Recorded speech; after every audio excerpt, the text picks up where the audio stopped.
Right, so Labour's shadow Foreign Secretary, the guy Keir Starmer hopes to send David Cameron packing back to his now comfy seat in the House of Lords come the next general election and replace him with David Lammy, has now announced on social media that Gaza is beginning to resemble hell on earth. Beginning, Dave? Did this genocide only start last week in your mind then, or what? What swung it for you? The fact that barely a building still stands now? Did you see one of those before and after aerial photographs and finally managed to spot the difference and managed to win? Labour appears to be changing its tune a bit on the Gaza situation. Even a Labour friend of Israel, like David Lammy, is now managing to make the right noises. But by only recognising the damage now, ignores 6 months of enabling it all to be done to begin with, and trying to put some water between themselves and the Tories now, heading into local elections when they've been in lockstep all the way along so far. Few are buying any change of tune in David Lammy's positioning, and more are asking what has prompted it, because Gaza has been hell on earth for 6 months. And actually, all of this goes back far further than even that. So what has really changed, Dave? Well, Mr. Speaker, thank you for granting me this urgent question. Conditions in Gaza are desperate and intolerable. Famine is taking hold. There is sewage pooling in the streets. The water has still not been switched back on. Almost nothing is reaching northern Gaza, where people are already dying of starvation.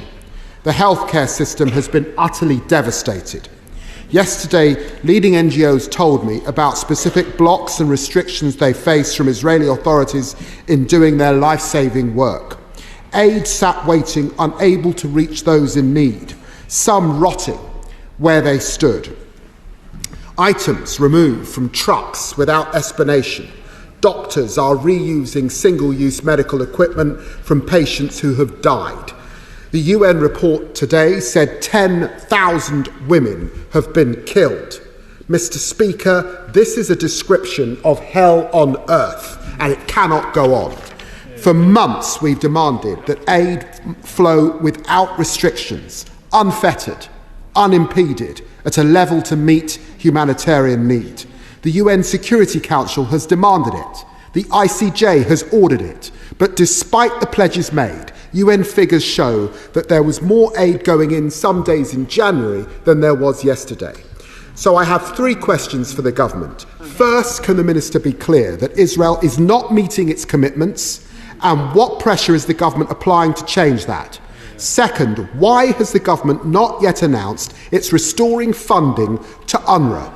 It's shocking that in the face of famine, the UK is one of the last major donors that has not yet resumed funding without explanation. Third, why is the government seemingly softening its message to Netanyahu on Rafah? Let us be clear, 1.5 million Palestinians sheltering there have nowhere safe to go. Mr. Speaker, there can't be a humanitarian operation to meet the scale of need without an immediate ceasefire now. Both sides must agree to comply, and we note that it is Hamas and their leader Sinwar which rejected the latest ceasefire deal. They must urgently agree to end this war now, to prevent the further loss of innocent life, to free the hostages still cruelly held by Hamas, to allow a surge of aid into Gaza. Right, so that was David Lammy asking 3 urgent questions there of David Cameron's minions in the House of Commons, because being a Lord, he can't respond to questions himself in the Commons. Not only is he our unelected Foreign Secretary, he also can't answer to us, the likes of us, or our representatives.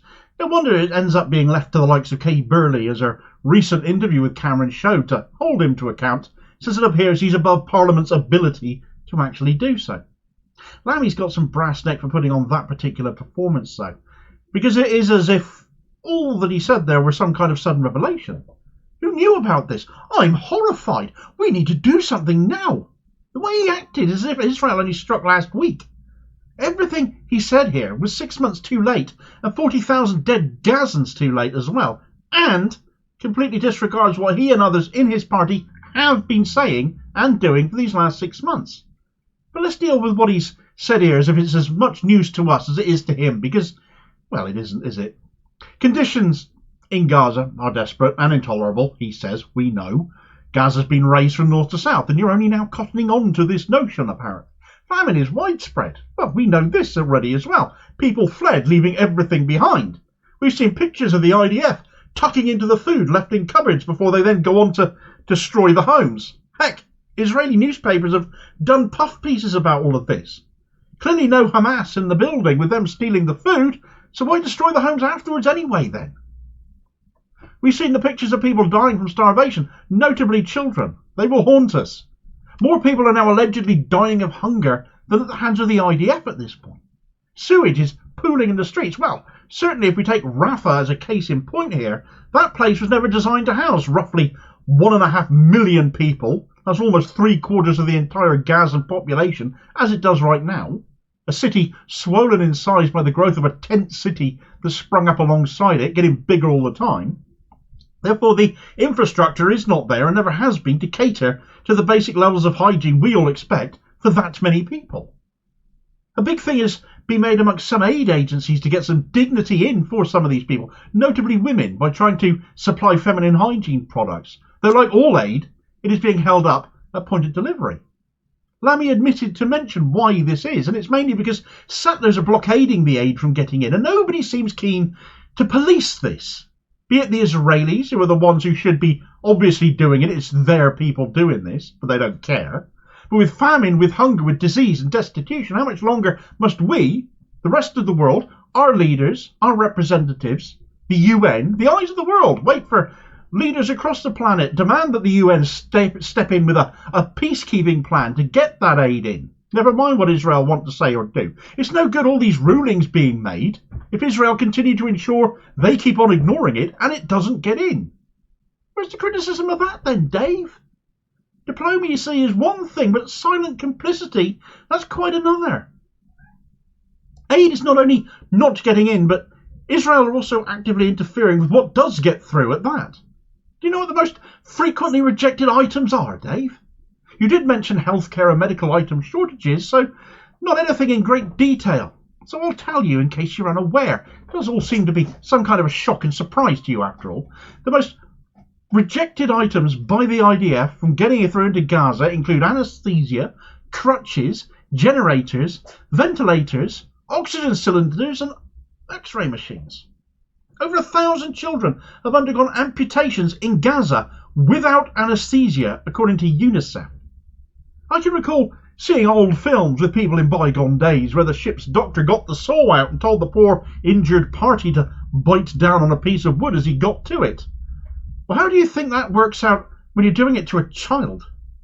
It's horrifying. It just doesn't bear thinking about. I can't find the words for it. CNN reported on one such story.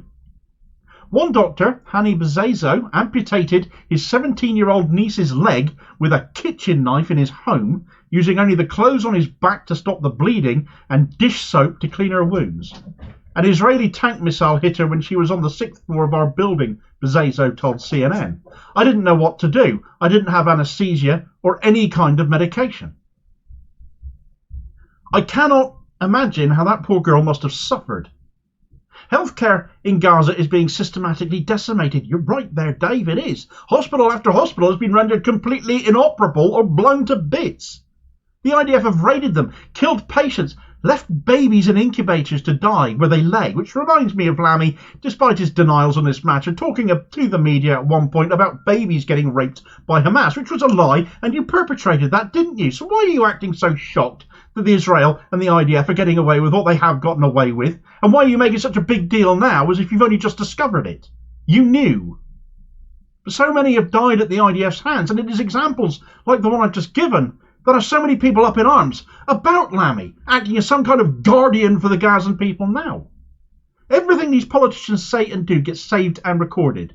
The two-facedness comes back to bite them. And that video clip is doing the rounds again on social media.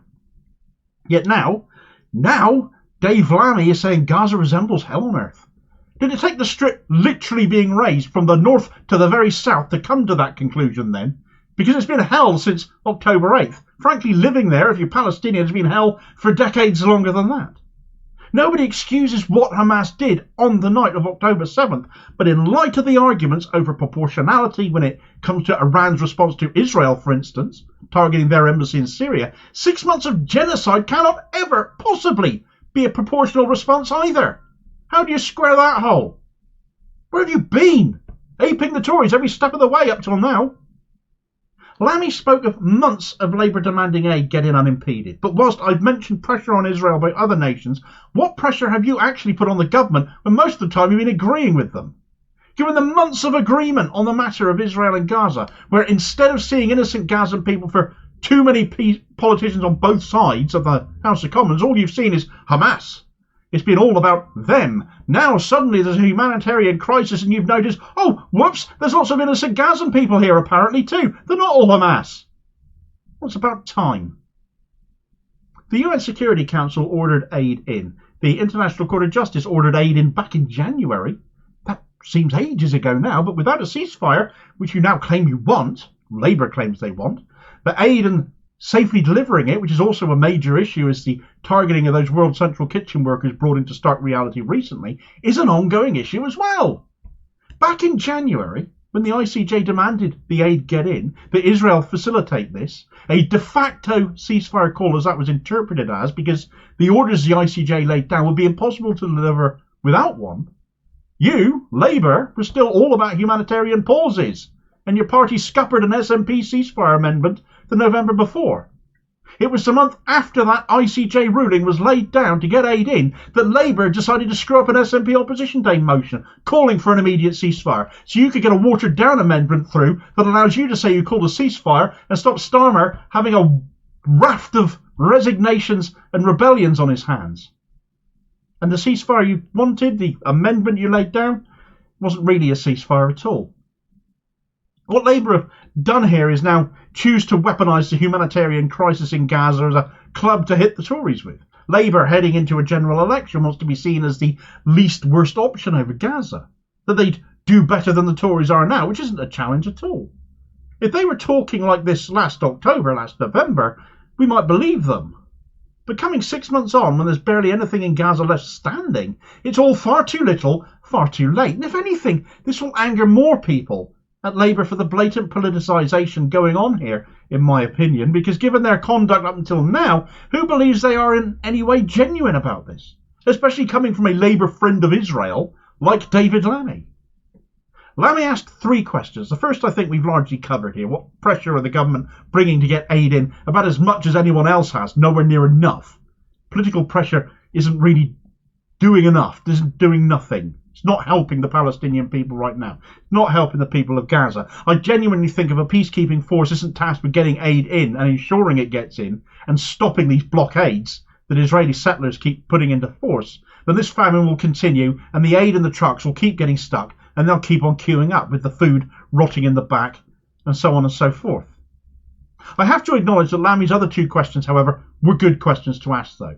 Because on this, it is all in the government's gift to correct. And is almost an admission of criticism from Labour. Well, that must be an accident, surely. On the matter of funding for UNRWA, this should never have been stopped on the basis of Israel's word alone without evidence. They had no evidence that UNRWA were working with Hamas because they made it up. Any nation not restoring funding is showing both an insane level of cruelty, imposing suffering and bias towards the Israeli state, despite the genocide they are carrying out, and the lies they came out with. It's inexcusable. And it does come across as a tacit admission that Labour, even under Starmer, aren't buying into this anymore. Would that be the case if they were in power, however? They were in the Tory shoes right now. Of that, I'm not convinced. This seems like opportunism, placing some water between themselves and the Tories, where up until now, there really hasn't been any. Softening the stance when it comes to Rafah likewise, with Netanyahu still saying he's going to go into Rafah. There can be no excusing that at all either. The cost in human lives already has been far too high. But with the number of people trapped in Rafah now, it would take very little effort, very little in the way of strikes, to send the already catastrophically high death toll soaring far beyond where it already is. If there is movement towards Netanyahu on this, the Tories softening their position towards Netanyahu over this, they deserve everything they get in upcoming elections, because that is rancid. Why is Labour budging now, though?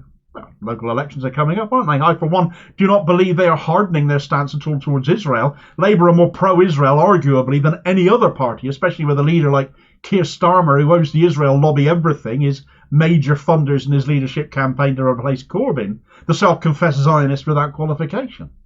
I think we're back to internal polling myself here, a desperate attempt to regain some lost voters ahead of the local elections. Lost Muslim voters, as they have lost disproportionately more of as a demographic, but not exclusively so at all. Many, many people are absolutely disgusted with Labour right now. But I think you'd be a chump to believe Labour have truly moved on this issue of Gaza as well, because fundamentally it's all coming far too late. Right in front of a set of local elections, right as this year is progressing on and we're getting closer and closer to a general election at some point if Rishi Sunak stops running away from it, Labour know they need to tilt on this. But when have we ever been able to believe anything Keir Starmer has ever said and what his party stands for under his leadership? Lamy is full of stuff many of us know has been going on for months and acting like they suddenly care now. I simply don't believe you. Besides, if Labour really want to put the Tories on the ropes, they could take a leaf out of a far more vociferous and believable opponent of what Israel are doing and have been doing for decades, as George Galloway blasted Rishi Sunak following his ministerial statement on this earlier this week. Far more honest and punchy attack on the Tories' acquiescence here, as this video recommendation will explain all to you about if you care to watch it next. I'll hopefully catch you on the next video. Cheers, folks.